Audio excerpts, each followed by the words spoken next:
Aigné Goldsby is an attorney. She is a speaker for women and students of color. She is known as the Value Coach. She has spoken here. I think this is your third or fourth time. You also traveled the longest of anybody to be here today, so thank you for that. Please welcome back to Justice Southbury, Aigné Goldsby. All right. Happy Black History Month. I love it. I love it. That was absolutely amazing. Can we give her another round of applause just because, yeah, she's got me just more excited because, you know, it's so true. Like, we have to take control of the way we do things. How are we doing things in our daily lives? How are we doing things? What are we accepting and what are we not accepting? And that connection to Valentine's Day, I think, will stick with me. So thank you for that. That was just very inspiring. So as Rick mentioned, my name is Aigné Goldsby. I'm an attorney, speaker. Some people call me the Value Coach. It's an acronym that stands for using your voice to advocate so others can learn and understand your excellence. So the Value Coach really started a few years ago. I had started a business, Black Esquire, back in 2018, which was really just dedicated to increasing diversity in the legal profession. Right now, less than 5% of U.S. lawyers are black, less than 2% of U.S. lawyers are black women, and it's not enough. And so part of my personal mission is to ensure that we have more black lawyers because we need black representation.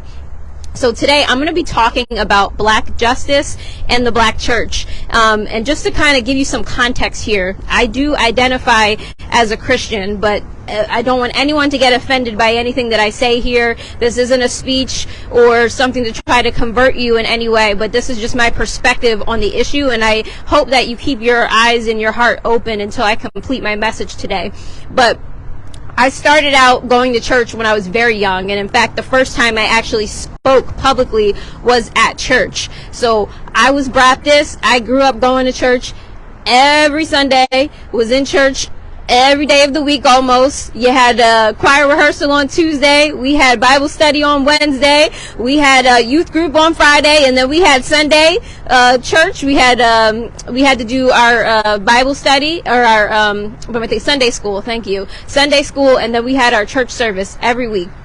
So to me, it started to become a part of my culture. I was used to going to church. I enjoyed going to church, and being a Christian was a big part of my identity. So when I went to college, I went to Bryn Mawr, and I actually majored in religion. And this was the first time that I felt like my religion, personally, and the way that I grew up, learning about it was challenged, because I had never thought about it as anything more than just my faith, my belief, something that was positive, something that was good. But I took a lot of courses on Black liberation theology, and one course specifically was about the Black religious experience, and they talked about how the Bible was used as this way to justify slavery. And I thought about that, and I said, there's no way. This religion is all about love and Jesus and Christ.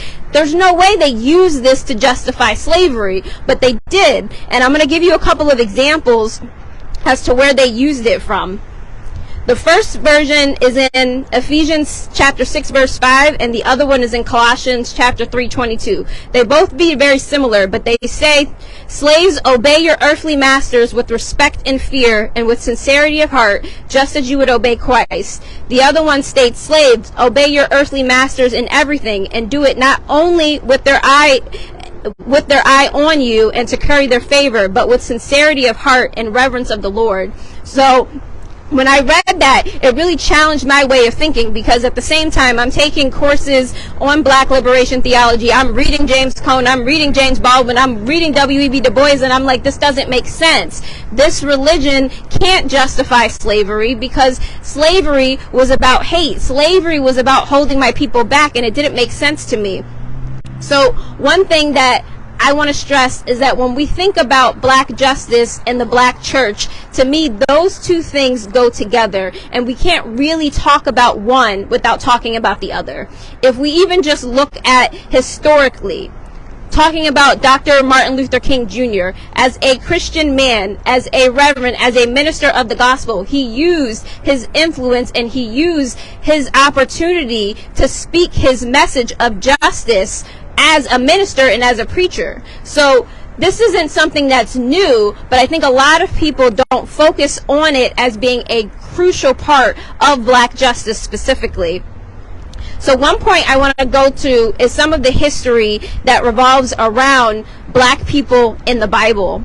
So one thing that I don't know a lot of people know is that the Bible actually talks about black people in a positive way. And the reason why I want to point this out is because when we're here and we're talking about Black Lives Matter, I want us to know that Black Lives matter, and they matter to us, they matter to me, they should matter to all of you, but they also matter to God and in the Bible. So in Genesis chapter 10, it talks about a man named Nimrod. So I want you to remember that name, Nimrod. He was actually the grandson of Noah and the and the son of Cush. So Cush actually means black. He was from Ethiopia. So this man, particularly in the Bible, was the first time he talks about a mighty man. This was a mighty man. He was considered a warrior, a hunter. So God used this black man, this Ethiopian man, this mighty man to fight for his people. So when I hear people talking about black people as not being equal, when I look at Article 1, Section 2 of the Constitution that talked about that black people and slaves were 3/5 of a person, I don't understand how you can tell me that black lives don't matter. They do. They do very much, and it goes back in history.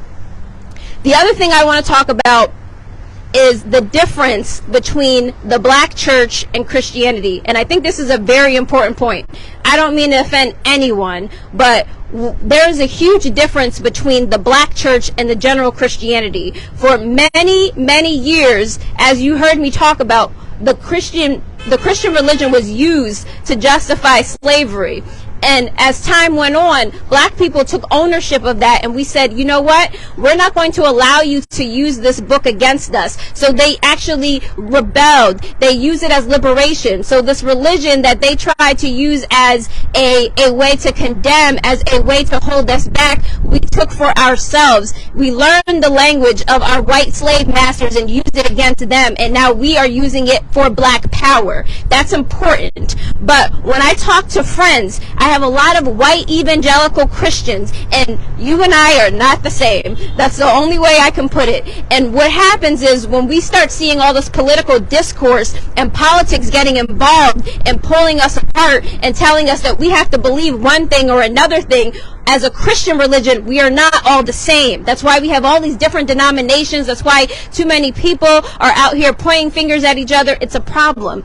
But when we look at the difference between Christianity and the black church, we have to understand that the black church played a specific role, because the black church is about justice. The black church was about advocating and advancing equality for all people, not just for black people. But when I hear white evangelical Christians, they don't focus on Christianity from a positive. They don't focus on Christianity as a way to love each other, to bring us together. They focus on condemnation. They focus on sexuality. They focus on abortion. They focus on things that you shouldn't do instead of what we should be doing and bringing us together. Yeah. This is the problem. So when we're talking about black justice and we are talking about the black church, we have to understand that black justice and the black church is the same. We cannot have black justice without the church, and we cannot have black church without black justice. So if you don't remember anything that I said today, I want you to understand that in order to be an advocate for black justice, you have to understand the history of the black church. Thank you.